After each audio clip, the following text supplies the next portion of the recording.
Assalamualaikum warahmatullahi wabarakatuh.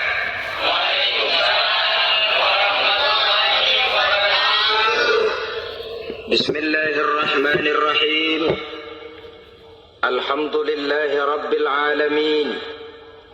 Wassalatu wassalamu ala ashrafil anbiya'i wal mursalin, Sayyidina wa maulana Muhammadin wa ala alihi wa ashabihil mujahidin at-tahirin, amma ba'du.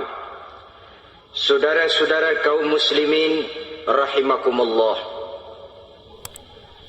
pada pertemuan kali ini kita akan membicarakan riwayat Nabi Adam alaihi salam. Nabi Adam diciptakan oleh Allah dari tanah dan merupakan manusia pertama serta bapa dari seluruh umat manusia. Pada saat Allah hendak menciptakan Nabi Adam, Allah berkata kepada malaikat, "Inni ja'ilun fil ardi khalifah." Aku akan menjadikan seorang khalifah di permukaan bumi.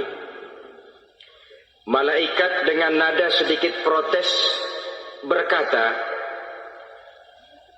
"Ataj'alu fiha may yufsidu fiha wa yasfiku ad-dima wa nahnu nusabbihu bihamdik wa nuqaddisu lak." Tuhan, apa perlunya engkau ciptakan seorang khalifah di permukaan bumi?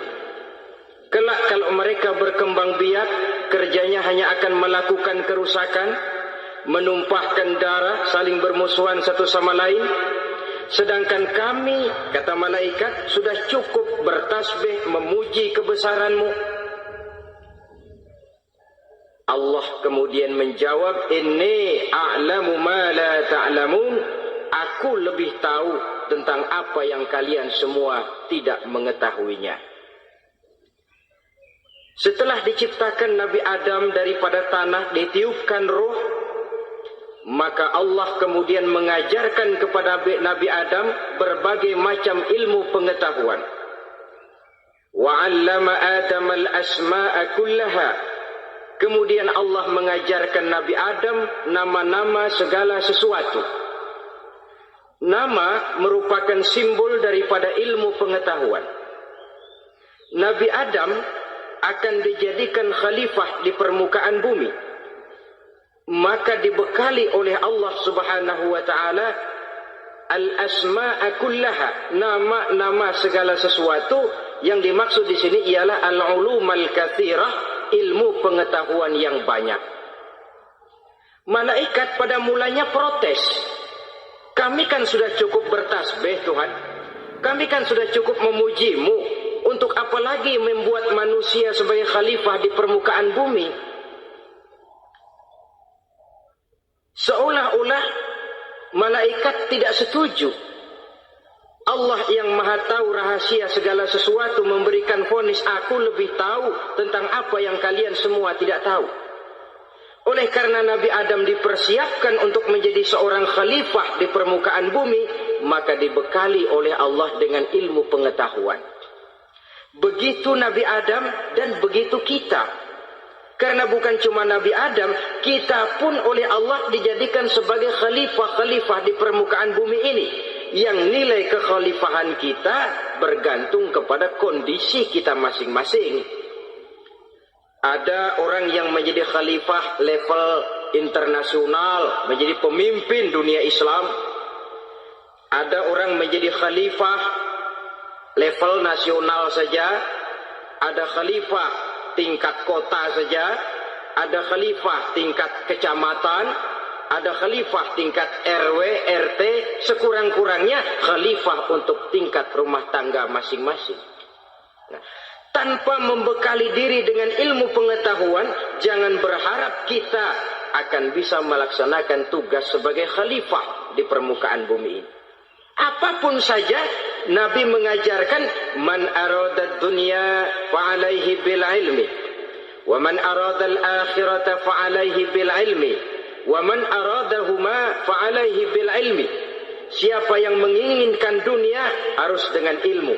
Yang menginginkan akhirat juga harus dengan ilmu. Yang menginginkan dunia akhirat juga harus dengan ilmunya. Tanpa dasar ilmu, maka manusia tidak akan bisa menjalankan tugas kekhalifahan. Setelah diajarkan Adam nama segala sesuatu, dikonfrontir, dihadapkan dengan malaikat. Hei malaikat, kalau tadi kamu bilang buat apa perlunya menciptakan khalifah? Nih bentuknya, Adam. Sekarang hei malaikat, coba kamu sebutkan nama segala sesuatu ini yang ada di sini ini. Malaikat berkata, Subhanaka la ilma lana illa ma 'allamtana. Ya Allah, kami tidak punya ilmu, kami tidak tahu semua itu kecuali apa yang telah Engkau ajarkan kepada kami. Kalau kamu tidak sanggup, Adam, sebutkan nama-nama semua itu. Adam menyebutkannya dengan lancar. Ketika itulah Allah memerintahkan malaikat untuk sujud kepada Nabi Adam alaihi salam.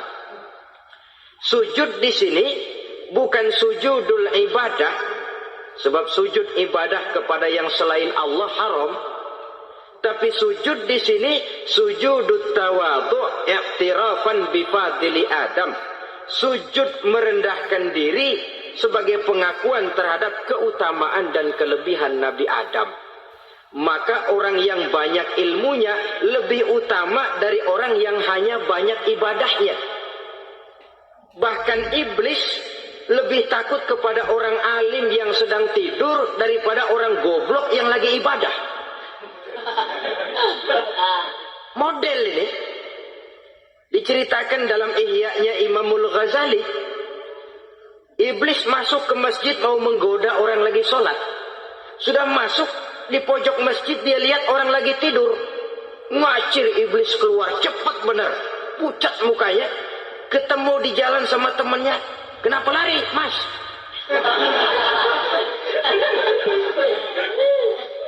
Kata temannya, saya mau goda orang sholat. Lalu tiba-tiba di pojok masjid saya lihat ada orang lagi tidur. Saya takut betul sama itu orang. Lari saya keluar. Loh, sama yang sembahyang sampean nggak takut, kok sama yang tidur takut bagaimana? Yang tidur itu orang alim. Yang lagi sembahyang itu orang goblok. Oh, godain orang goblok, saya colek juga dia lupa sembahyang. Tapi orang alim ini saya takut betul. Lah kalau diukur dengan malaikat waktu itu Nabi Adam, ibadahnya lebih banyak malaikat, jelas. Sudah bertasbih, sudah bertahmid malaikat. Nabi Adam baru diciptakan. Tapi kenapa Allah perintah malaikat sujud kepada Adam? I'tirafan bi fadli Adam. Keutamaan Nabi Adam. Pantas untuk diserahi tugas sebagai khalifah mengatur kehidupan di muka bumi. Kalau malaikat yang jadi khalifah di dunia ini, enggak rame dunia. Coba, malaikat, material, harta enggak perlu. Seksual enggak perlu. Dunia ini hambar. Justru dunia ini menjadi ramai setelah manusia diberikan fungsi sebagai malaikat, sebagai khalifah oleh Allah Subhanahu wa taala. Saudara-saudara kaum muslimin rahimakumullah, setelah nyata kelebihan Nabi Adam, maka Allah perintahkan Nabi Adam tinggal di surga dengan segala kenikmatan yang ada di dalamnya. Tapi lantaran sendirian, kesepian Nabi Adam ini, Allah Maha Tahu, maka diciptakannya pasangannya, yaitu Siti Hawa dari tulang rusuk yang sebelah kiri. Sehingga Nabi pernah pesan begini, Istausu bin nisa fa innahunna khuliqna min dhil'in. Hati-hati kamu ngadepi perempuan. Yang tolong dengar nih yang laki-laki, yang perempuan belaga budak aja dulu lah. Hati-hati kamu ngadepi perempuan. Fa innahunna khuliqna min dhil'in, karena perempuan diciptakan dari tulang rusuk sebelah kiri. Apa watak tulang rusuk? Tulang rusuk itu kan bengkok. Perempuan tuh begitu, didiemin aja bengkok terus, dikerasin patah.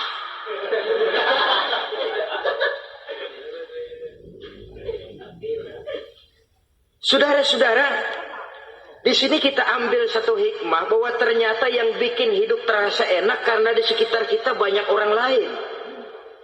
Bodoh manusia kalau dia merasa bisa hidup sendirian. Tinggal di tengah kampung tapi gayanya gaya orang tidak mau kenal dan tidak mau tahu sama tetangga. Jangankan di dunia, di sorga saja Nabi Adam karena sendiri, kesepian. Apa saudara mau tinggal di Jakarta? Apa saja di Jakarta sudahlah milik saudara. Hotel Indonesia dikasih saudara, Hotel Borobudur punya saudara, Monas buntel bawa pulang. Semanggi ambil, tapi di Jakarta saudara tinggal sendirian. Kira-kira enak nggak? Ternyata yang bikin hidup terasa nikmat karena di sekitar kita banyak orang lain. Begitulah Allah ciptakan Siti Hawa. Setelah diciptakan Siti Hawa, natur manusiawi. Nabi Adam mau main pegang aja. Kata Allah, hai Adam, jangan kau sentuh sebelum kau bayar maharnya. Maharnya apa ya Allah? Maharnya antusalli ala Muhammadin sallallahu alaihi wasallam. Maharnya kau bersolawat kepada Nabi Muhammad. Manusianya belum lagi diciptakan tapi namanya sudah ada. Nurnya sudah ada. Bahkan dijadikan mas kawin antara Adam dengan Hawa. Karena itu dalam Islam sebenarnya urusan kawin itu bukan yang sulit. Maka jangan dipersulit. Tapi juga jangan digampang-gampangin.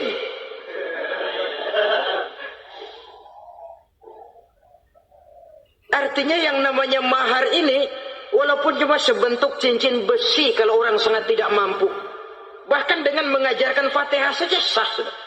Saya terima nikahnya Fulanah binti Fulan dengan mas kawinnya saya ajarkan dia surah Fatihah. Kalau memang kere betul, tidak punya apapun, sah sudah. Agama ini mudah, karena itu jangan dipersulit, tapi juga jangan digampang-gampangin. Setelah itu Allah memerintahkan, ya Adam uskun anta wa zawjukal jannah. Hai Adam, kau dan istrimu tinggallah dalam surga. Wa kula minha ragadan haitsu syi'tuma. Segala makanan yang ada di dalamnya boleh kau makan. Pakaian yang aneka warna boleh kau pakai. Nikmati seluruh fasilitas yang ada di surga ini. Cuma atu aja Adam. Yang lain boleh dah. Mau ngapa pakai atu aja jangan.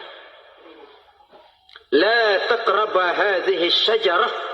Jangan kamu dekati pohon khuldi itu.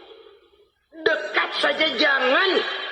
Apalagi sampai metik. Jangan Adam. Saudara, ma'asyiral muslimin, itulah watak manusia. Kalau ada 10 persoalan, yang 9 boleh, yang 1 tidak boleh, yang tidak boleh yang bikin dia penasaran. Gue pengen tahu ngapa kagak boleh sih. Timbul penasaran. Apalagi iblis selalu berusaha. Sebab pada waktu malaikat disuruh sujud, semuanya sujud kepada Adam. Iblis tidak mau sujud. Tuhan tegur, iblis, kenapa kamu tidak mau sujud? Mana mungkin Tuhan, saya akan dibikin dari api, kata iblis. Adam dari tanah, unsur api lebih mulia dari unsur tanah. Masa saya harus tunduk kepada Nabi Adam? Gengsi dong. Adam kan anak kemarin sore, baru dibikin. Masa saya harus tunduk kepada orang yang macam itu? Ini kan perintah aku, iblis. Kalau kau tidak mau tunduk, keluar dari surga ini. Terusir iblis dari surga karena kesombongannya tidak mau sujud kepada Adam. Nah, logika, kalau udah di surga aja sombong diusir, apalagi yang masih tinggal di pinggir kali, sombong.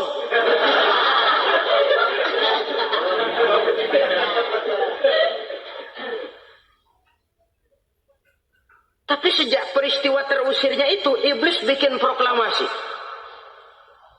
Apa proklamasi iblis? Rabbi fanzirni ila yaumi yub'asun.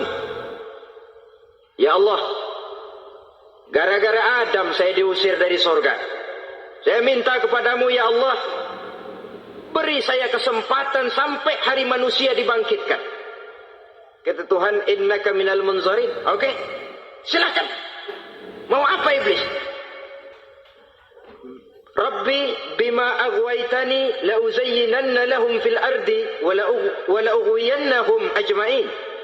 Ya Tuhan, disebabkan engkau telah menyesatkan aku, akan aku hiasi mereka manusia dengan kejahatan yang ada di muka bumi ini, dan aku akan sesatkan mereka semua. Ini proklamasi iblis. Gara-gara Adam saya terusir dari surga, maka sejak saat ini Adam dan seluruh keturunannya musuh bebuyutan saya.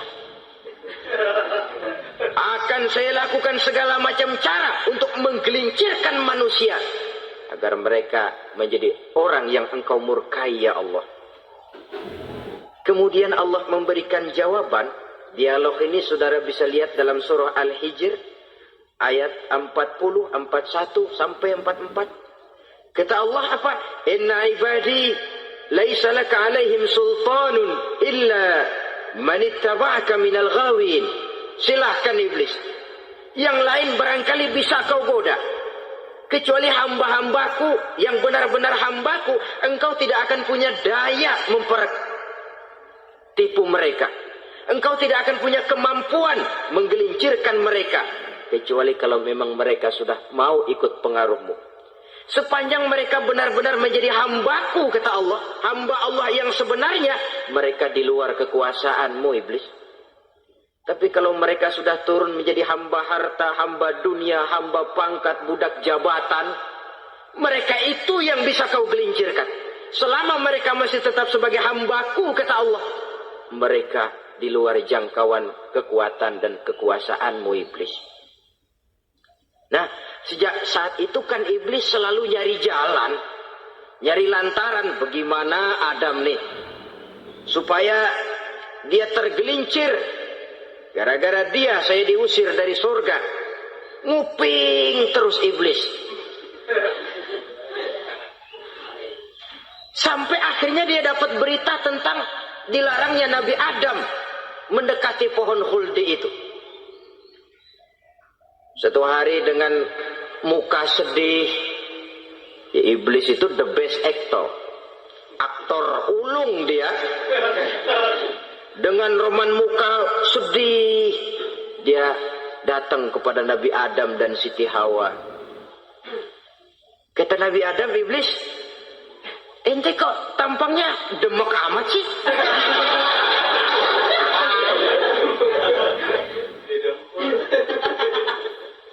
Kenapa begitu sedih?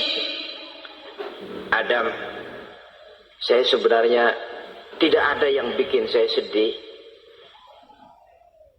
Cuma saya dapat berita bahwa engkau tidak akan selamanya di dalam surga ini. Wah Adam, kalau engkau bisa tetap tinggal di surga bersama istrimu, alangkah bahagianya saya, kata iblis. Tapi saya dapat kabar ente nggak bakalan lama-lama di surga.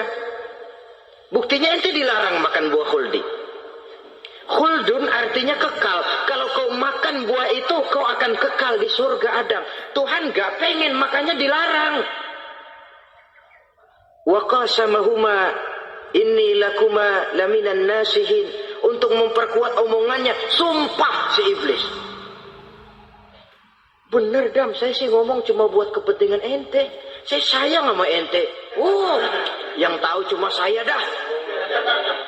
Bicaranya seolah-olah untuk kepentingan Nabi Adam. Sebenarnya tujuannya tidak lebih menjerumuskan Nabi Adam.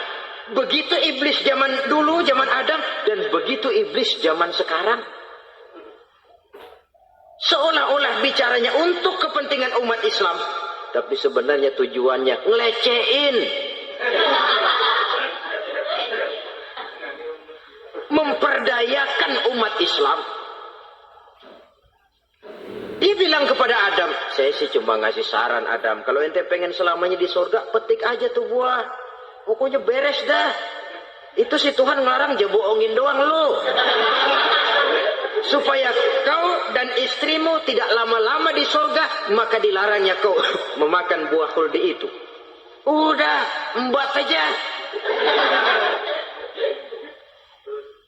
Saudara-saudara,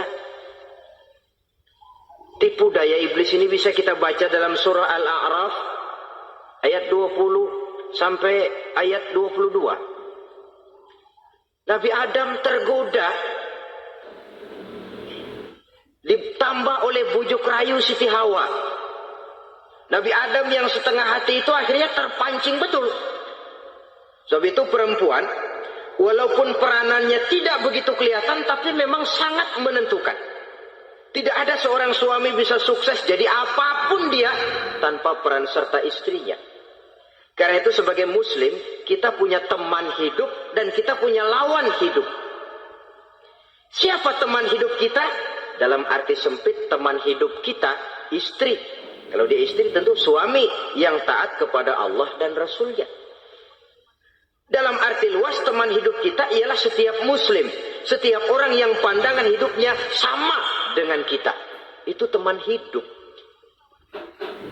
Lalu lawan hidup kita siapa? Lawan hidup kita secara mutlak iblis dalam segala bentuknya. Iblis yang berbentuk halus, ini ngusirnya adalah lebih gampang. Konon ya, iblis setan itu kalau dengar orang azan kan lari. Takut dia, dibacakan bismillah, minggir. Yang sulit diusir ini iblis yang berbentuk manusia. Diazanin nyengir.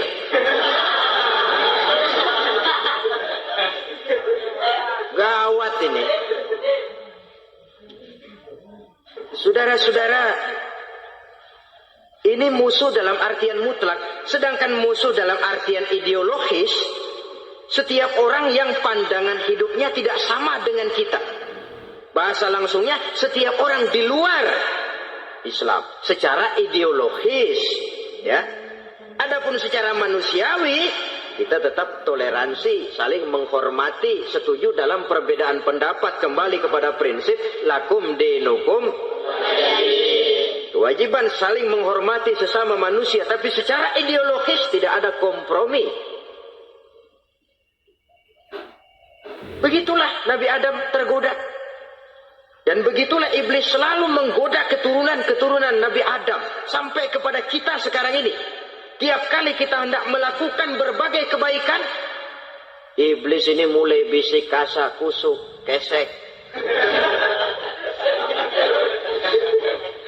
Saudara tadi dari rumah mau berangkat niat dengerin ceramah macam ini. Apa dikira iblis enggak? Wah, gatal iblis. Kata iblis, alah jangan bertingkah lah dengerin ceramah. Ceramah mah urusan 70 ke atas. Ente masih muda. Berjuang kita. Jihad, bismillah. Tidak, saya mau dengar ceramah. Berangkat kita ke tempat ini. Sampai di sini apa dikira iblis diam? Enggak. Dia bisikin lagi. Iya, lu hadir ke sono dah. Cuma nyampe sono lu ngomong aja ngomong dah.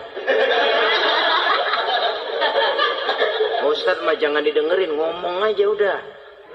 Perang lagi jihad, saya nggak mau ngomong, mau dengerin betul-betul. Kata iblis, iya lo dengerin dah, jangan ngomong, cuman pules.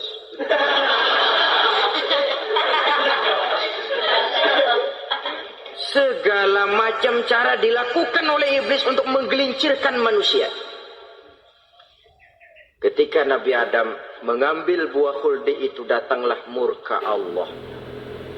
Adam, seolah-olah kalau bahasa kita, kelewatan kamu Adam. Dari belum ada aku ciptakan kau. Barangkali kau merasa kesepian, aku ciptakan Hawa. Aku tinggikan derajatmu dari malaikat sampai malaikat sujud kepadamu. Aku perintahkan kau tinggal di surga dengan seluruh fasilitas yang ada di dalamnya. Cuma satu yang aku minta, jangan dekati pohon khuldi, engkau tidak sanggup Adam. Keluar dari surga ini. Terusir Nabi Adam dan Siti Hawa dari surga, turun ke dunia ini. Turun terpisah lagi. Ya Allah. Orang itu kalau biasa susah, ketemu susah sih emang lalap namanya. makanannya, tapi biasa senang ketemu susah. Ini yang kalau tidak kuat mental. Tengoklah zaman sekarang kan nih, kalau tuan-tuan rajin baca pos kota, kayaknya nyawa murah bener. Pasal duit 100, nyawa hilang. Pasal diputusin pacar, begon ditenggang. Gantung diri pakai tali plastik. Murah betul kelihatannya jiwa itu. Sehingga pantas kalau Nabi pernah katakan irhamu salasatan minan nas, sayangilah 3 macam manusia. Pertama, azizan zalla, orang mulia yang jatuh hina. Pejabat tinggi kalau pensiun kesian bener. Ya Allah, udah nggak ada yang ngasih hormat, tanda tangan nggak laku. Azizan zalla, orang mulia yang jatuh hina. Yang kedua, ghaniyan qad iftaqara, orang kaya jatuh miskin. Dari hidup serba ada jatuh melarat. Yang ketiga, faqihan yal'abu bihil juhal, ahli fikih ngerti hukum tapi dipermainkan oleh orang-orang bodoh yang kebetulan punya kekuasaan.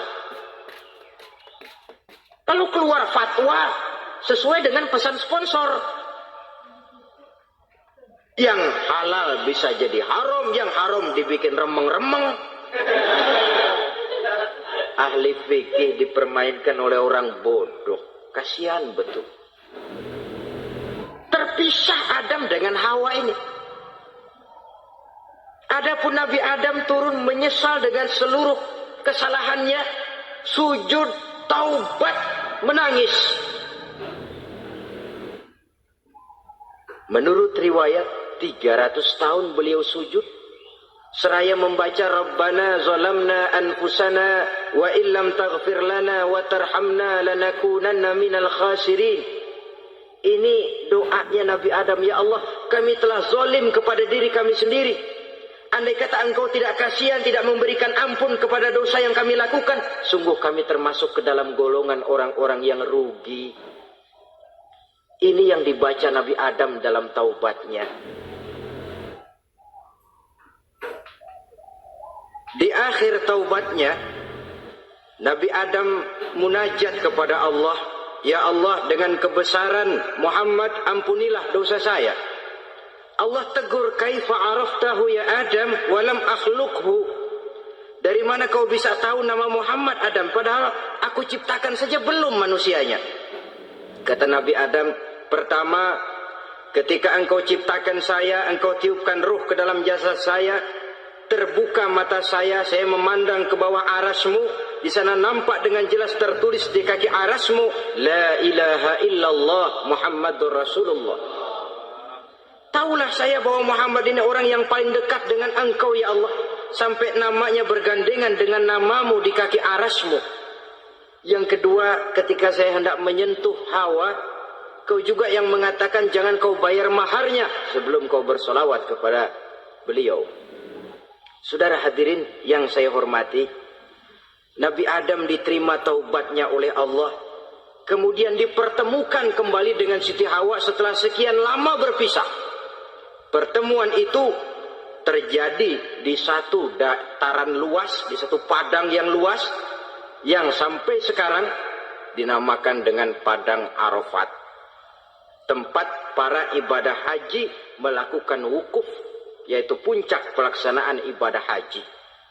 Dan pertemuan itu sendiri terjadi di atas sebuah bukit kecil yang diabadikan dengan nama Jabal Rahmah di kawasan Arafat itu. Di atas Jabal Rahmah itu ada satu monumen kecil untuk mengabadikan pertemuan Nabi Adam dengan Siti Hawa. Lalu tinggallah keduanya di permukaan bumi ini. Oleh Allah diberikan karunia keturunan yang banyak. Dan tiap kali lahir kembar. Kembarnya laki perempuan, laki perempuan, laki perempuan. Dari sinilah berkembang biak manusia. Di mana di zaman Nabi Adam perkawinannya silang. Karena tentu tidak ada manusia lain. Perkawinan silang itu artinya Kalau si A dan B, A ini laki, B perempuan, kemudian lahir kembar kedua antara C dengan D, maka begitulah yang A dikawinkan dengan D, yang C dikawinkan dengan B. Perkawinan silang. Tidak boleh perkawinan yang kembar sama di waktu dilahirkan. Nah, di antara putra-putra Nabi Adam yang kemudian juga membuat sejarah, yaitu Habil dan Qabil. Habil, saudara kembarnya namanya Labuda, perempuan. Qabil, saudara perempuannya Iklimah. Menurut hukum perkawinan waktu itu harus silang. Habil harus kawin dengan Iklimah dan Qabil harus kawin dengan Labuda. Tapi Qabil protes. Dia kepengen kawin dengan saudara kembarnya sendiri. Dalam arti yang sama-sama dilahirkan dengan dia, yaitu Iklimah. Kenapa? Karena kebetulan rupa Iklimah ini lebih cantik daripada Labuda. Protes kepada ayahandanya Nabi Adam. Abah, saya tidak terima, saya harus kawin dengan Iklimah. Tidak Qabil, kamu harus kawin dengan Labuda. Enggak mau. Kenapa dengan Labuda? Kurang kece.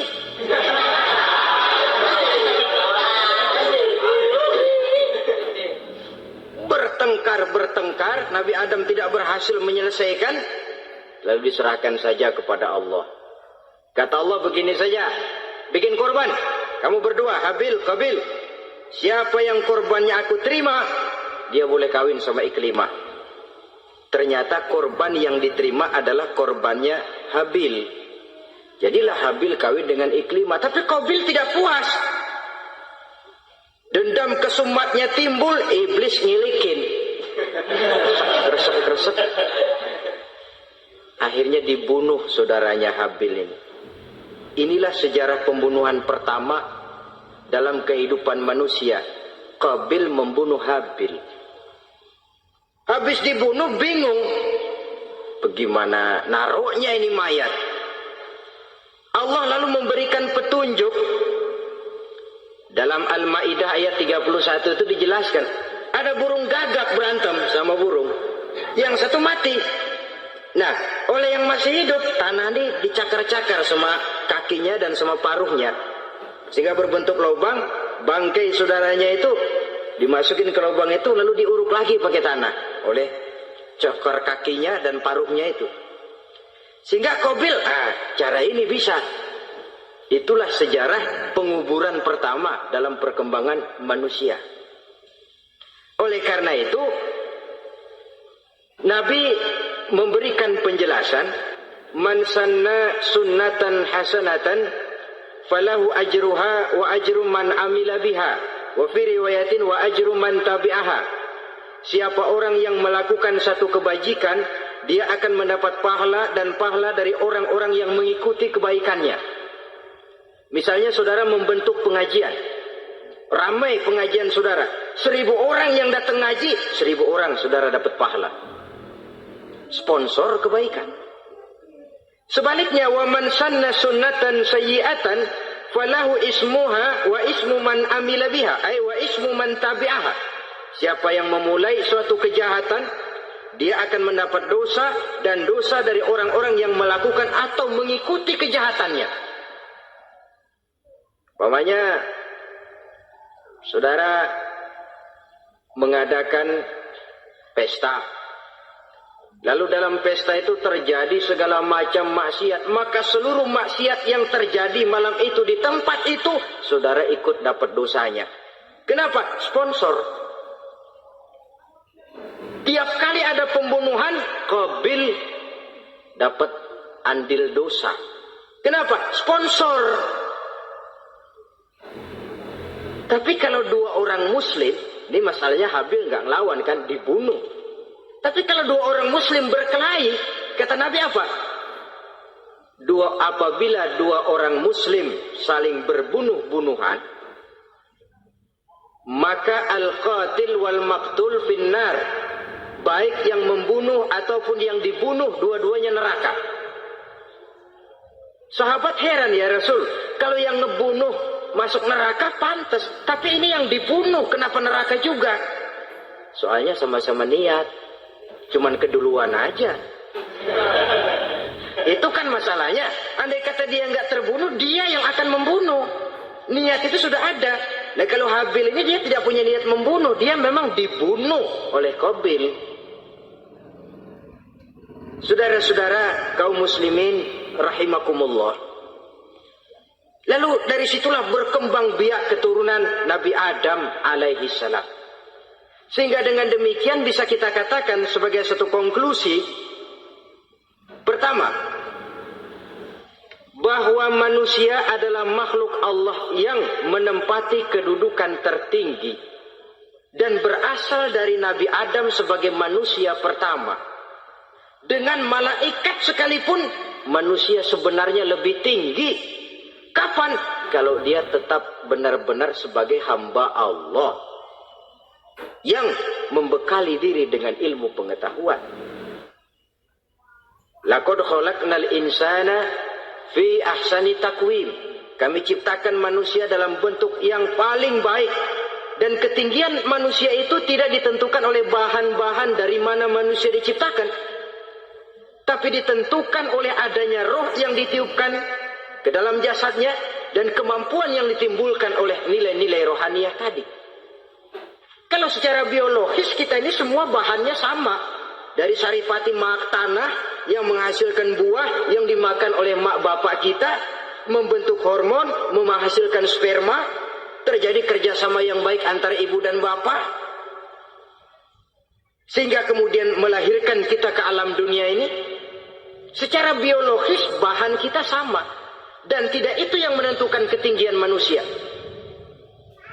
Walaupun keturunan juga mempengaruhi, sebab sekarang ada istilah ramai orang bicara bayi tabung. Dan majelis ulama sudah memberikan fatwa kalau spermanya itu berasal dari sang bapak, tidak jadi masalah. Tapi kalau dari orang lain, haram. Yang lebih celaka lagi di negara maju, tidak lewat proses alam rahim. Jadi dalam satu tabung yang diberikan suhu yang mirip dalam kandungan, di situ dipertemukan antara sperma, air mani laki-laki, dengan ovum, air mani perempuan.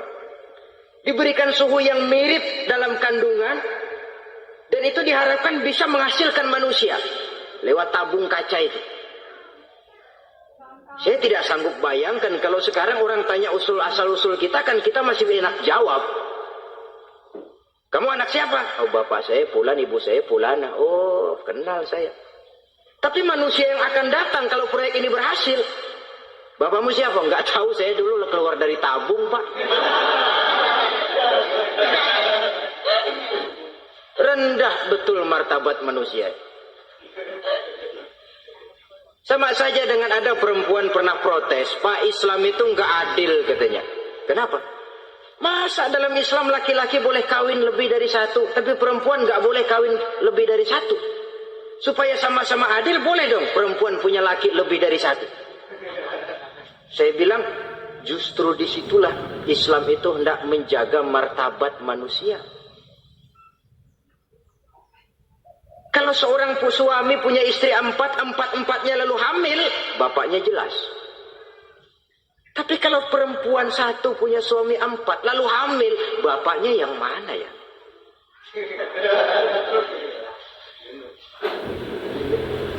Rendah martabat manusia. Ketika si bayi lahir, ibunya lihat, ini jidatnya kayak si A ini. Sudah, ini anakmu saja nih, jidatnya jidat kamu. Kata, antar dulu jidat saya, tapi kuping B ini nggak mau saya. Terkatung-katung si anak tanpa tahu kemana dia mesti manggil bapak. Ibu daftarin anak ke sekolah, Pak Guru tanya lagi, ini bin siapa, Bu? Bingung lah, udah tulis Bu, bin rame-rame.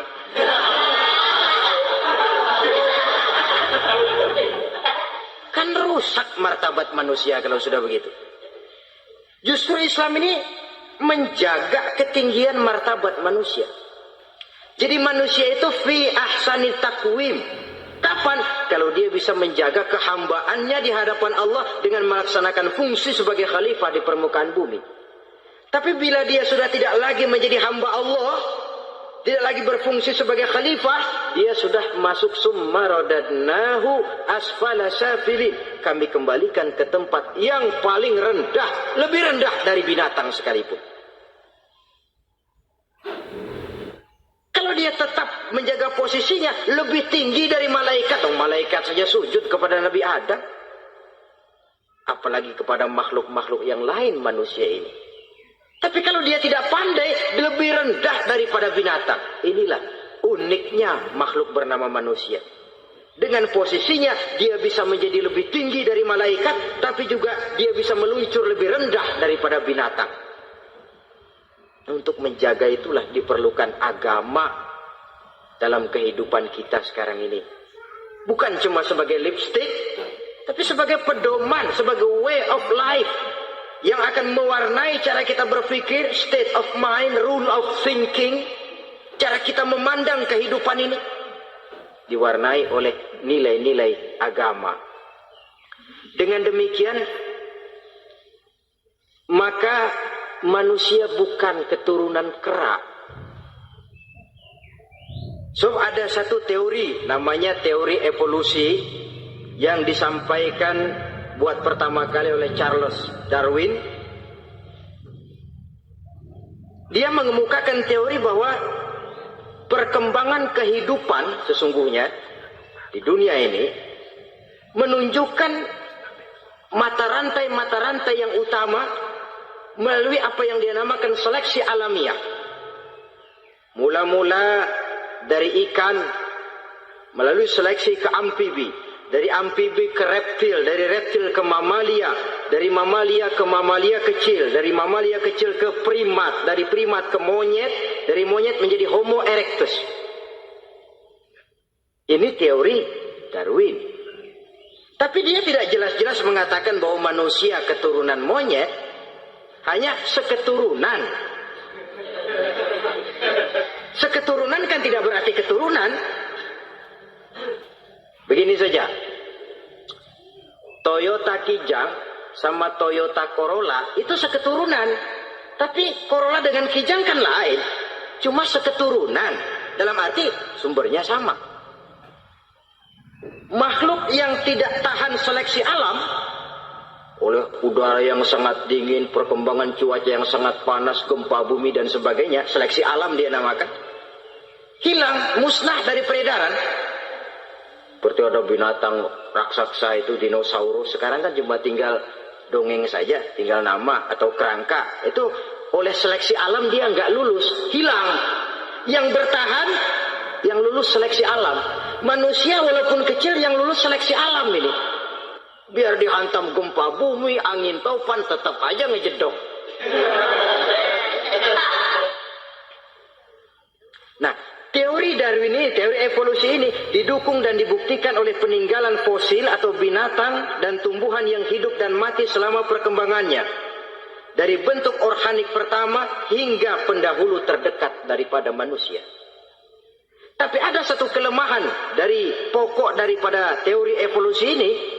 Pertama, garis perkembangan dari Homo erectus, yakni manusia jalan tegak, semacam gorilawi itu, sampai kepada manusia mutaakhir masih belum menentu.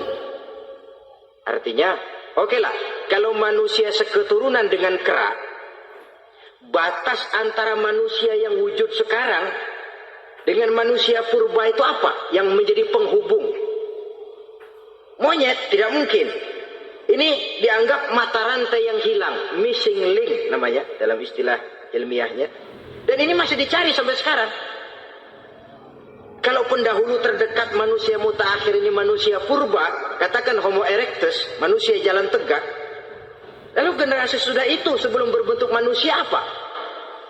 Ternyata sampai sekarang masih ada missing link, mata rantai yang hilang. Lalu yang kedua, teori evolusi berhenti kepada manusia mutaakhir. Kalau memang kita manusia sekarang ini hasil evolusi, tentu kita akan terus berevolusi lagi. Dan akan jadi apa kita nanti? Ternyata sudah ribuan tahun manusia tetap manusia begini-begini aja. Tidak berevolusi kita ini. Apa lalu matanya jadi cuma satu di tengah? Hasil evolusi? Kan tidak. Tidak berevolusi. Jadi kembali kepada Quran, manusia pertama adalah Nabi Adam.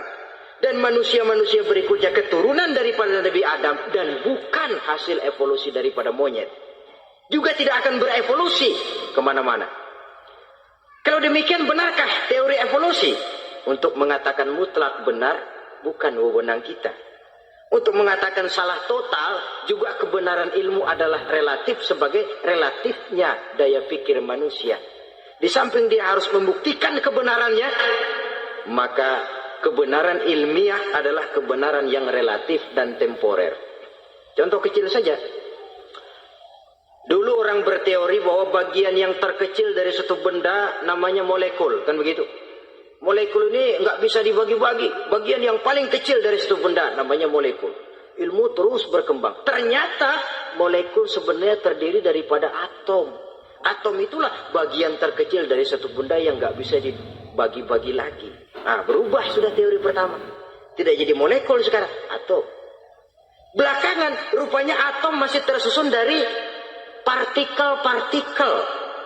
Partikel inilah bagian yang terkecil dari satu benda. Berubah lagi sudah. Dan tidak mustahil akan ada penemuan bahwa partikel pun masih bisa dibagi-bagi lagi. Begitu juga dengan teori evolusi ini. Sehingga beberapa ahli semacam Dr. Charles Oxnard, Dr. Jane Paul Hallett dari Chicago dan California, mereka sudah membantah teori evolusi ini. Namun masalah paling pokok dari kita ialah kita diciptakan oleh Allah berasal dari Nabi Adam alaihi salam. Nabi Adam diciptakan dari tanah. Dan kita bukan hasil dari evolusi, juga tidak akan berevolusi. Nah, lalu kepada makhluk bernama manusia diberikan fungsi sebagai khalifah di permukaan bumi ini. Ini yang dulunya malaikat protes. Sebagai khalifah, tugas kita apa? Khalifah Allah di muka bumi. Menerjemahkan sifat Allah sesuai dengan batas-batas kemanusiaan kita. Allah Maha Pengasih. Berusahalah kita pengasih kepada makhluk sesuai dengan batasan manusiawi kita. Allah Maha Menolong. Ringan tanganlah kita menolong orang yang memerlukan sesuai dengan batas kemampuan kita. Fungsi khalifah. Untuk bisa berfungsi sebagai khalifah secara baik, kita harus mempunyai modal yang dinamakan ilmu pengetahuan. Dan Islam sangat menggalakkan itu. Jauh dulu 14 abad yang lalu, dari desa kecil yang bernama Mekah yang peta belum muat, orang di dunia belum kenal, sudah keluar seruan utlubil ilma walau bisin, tuntutlah ilmu walaupun di negeri Cina. Ngomong Cina di Mekah, padahal Mekah waktu itu belum masuk peta, belum dikenal orang. Sudah ada revolusi ilmu dan budaya. Belajar walaupun harus nyebrang ke negeri Cina. Lalu ada lagi misalnya alimu auladakumus sibahata warrimayah, kata Nabi, ajarkan anakmu renang dan lempar lembing, lempar cakra, olahraga. Satu tanda Islam agama masa depan. 14 abad yang lalu di Saudi Arabia, Nabi mengajarkan ajari anakmu berenang. Kalau Islam agama untuk orang Arab saja, mau berenang di pasir. Tapi wawasan pandangannya luas. Bahwa Arab sebagian besar memang Islam, betul. Tapi Islam bukannya Arab, itu juga jelas. Sepanjang kita masih menjadi khalifah Allah, maka sepanjang itu kita fi ahsani taqwim. Nah, sebagai khalifah Allah kita bertugas membudidayakan alam ini. Kita kadang-kadang terlalu. Ada ayat, wa ma min dabatin fil ardi illa 'alallahi rizquha. Semua yang melata di muka bumi dijamin rezekinya oleh Allah. Ayat itu betul. Hak karena datang dari Allah. Bahwa rezeki disediakan di muka bumi memang. Tapi rezeki itu tidak turun begitu saja laksana jatuhnya embun di waktu pagi. Kita harus berusaha. Dan usaha manusia mencari rezeki lain dengan ayam. Kalau ayam dari tahun atu. Jadi rezekinya tuh modalnya cuma ceker patok. Coba, dari tahun 1 ayam asal punya ceker, punya patok, sudah dapat rezeki dia. Nggak perlu masuk TK, SD, SMP. Tapi manusia cari rezeki, apalagi zaman sekarang. Persaingan hidup tajam, lapangan kerja sulit, tensi ekonomi tinggi. Masuk sekolah urusan, tamat sekolah urusan. Kadang-kadang dilema juga. Masuk perguruan tinggi negeri sulitnya setengah mati kayak onta masuk ke lubang jarum. Masuk perguruan tinggi swasta yang favorit biayanya selangit. Artinya tanpa membekali diri dengan ilmu, keahlian, skill, kemampuan, fungsi sebagai khalifah sulit untuk bisa kita laksanakan. Saudara-saudara kaum muslimin yang berbahagia, kalau fungsi khalifah ini mampu kita laksanakan, iblis putus asa sudah. Sebagai khalifah, di satu pihak kita menyembah hanya kepada Allah, di lain pihak kita membudidayakan alam ini. Ada apa sih di perut bumi? Minyak, gas, timah, emas. Ada apa sih di lautan? Pelajari lewat oceanografi, membudidayakan alam. Air sungai supaya arusnya nggak mengalir mubazir, ada manfaatnya, bisa menimbulkan energi yang menghasilkan tenaga listrik, bisa mengairi persawahan, irigasi. Bikin apa? Bikin dam, membudidayakan alam. Tapi juga mengislamkan budidaya itu. Bahasanya mengkulturkan natur, mengislamkan kultur. Membudidayakan alam dan mengislamkan budi dan budaya manusia ini. Sehingga apapun yang kita kelola dari alam ini nantinya akan untuk menunjang tugas sebagai khalifah, sujud kepada Qadhi Rabbul Jalil. Saudara-saudara, maka bersyukur kita oleh Allah dijadikan manusia. Tidak pesan, terima beres, cantik. Dari segi biologis maupun psikologis, tidak ada makhluk secantik manusia. Dibekali dengan agama di samping akal. Sehingga agama membimbing akal agar sampai kepada kebenaran yang hakiki. Kita sebagai keturunan Nabi Adam memegang fungsi khalifah. Jadi jangan main-main loh, kita ini turunan Nabi, betul ini. Saudara-saudara yang hadir semua di depan saya ini, termasuk saya, kita ini turunan Nabi, kita ini Nabi Adam. Jangan main-main loh, turunan Nabi gini-gini, Nabi Adam.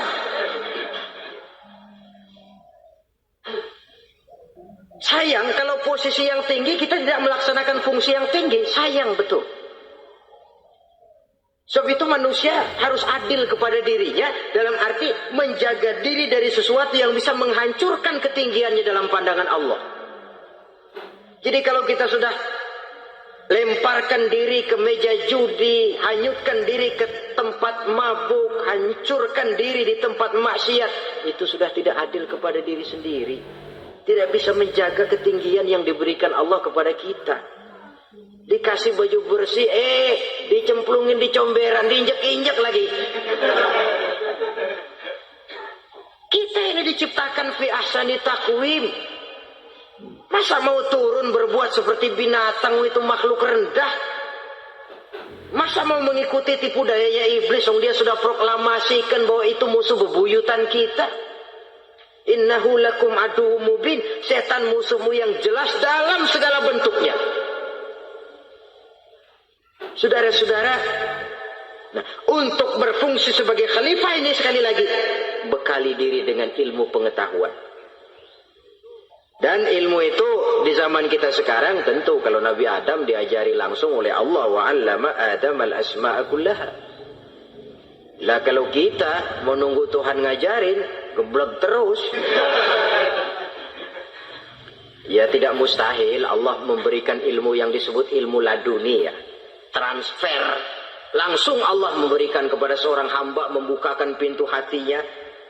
Tapi bukan potongan kayak kita yang dapat ilmu laduni macam begitu. Satu contoh, menurut ceritanya, Hadratus Syekh Kiai Hasyim Asy'ari itu kan ngaji beliau kepada Kiai Khalil, Bangkalan, Madura. Kiai Khalil ini wali. 2 tahun. Berguru di sana nggak diajarin apa-apa. Cuma kalau pagi jadi rumput. Tiap hari 2 tahun akhirnya Hadratus Syekh bilang, Kiai saya kapan diajari? Sudah Hasyim kau pulang saja, insya Allah kau alim. Itu aja pulang jadi orang alim. Ya di samping terus beliau belajar ke Mekah. Kita harus melalui proses belajar. Ini untuk menunjang tugas kekhalifahan kita. Sebagai hamba Allah dan sebagai khalifah Allah di permukaan bumi. Sehingga 2 tugas ini bisa kita laksanakan dengan sebaik-baiknya. Menjaga martabat manusia sebagai makhluk yang mulia dan keturunan dari Nabi Adam alaihissalam. Saudara-saudara, ini sajalah pembicaraan kita kali ini. Terima kasih banyak atas segala perhatian. Mohon maaf atas segala kekurangan. Usikum wa nafsi bitaqwallah. Aqulu qawli hadza. Wassalamu alaikum warahmatullahi wabarakatuh.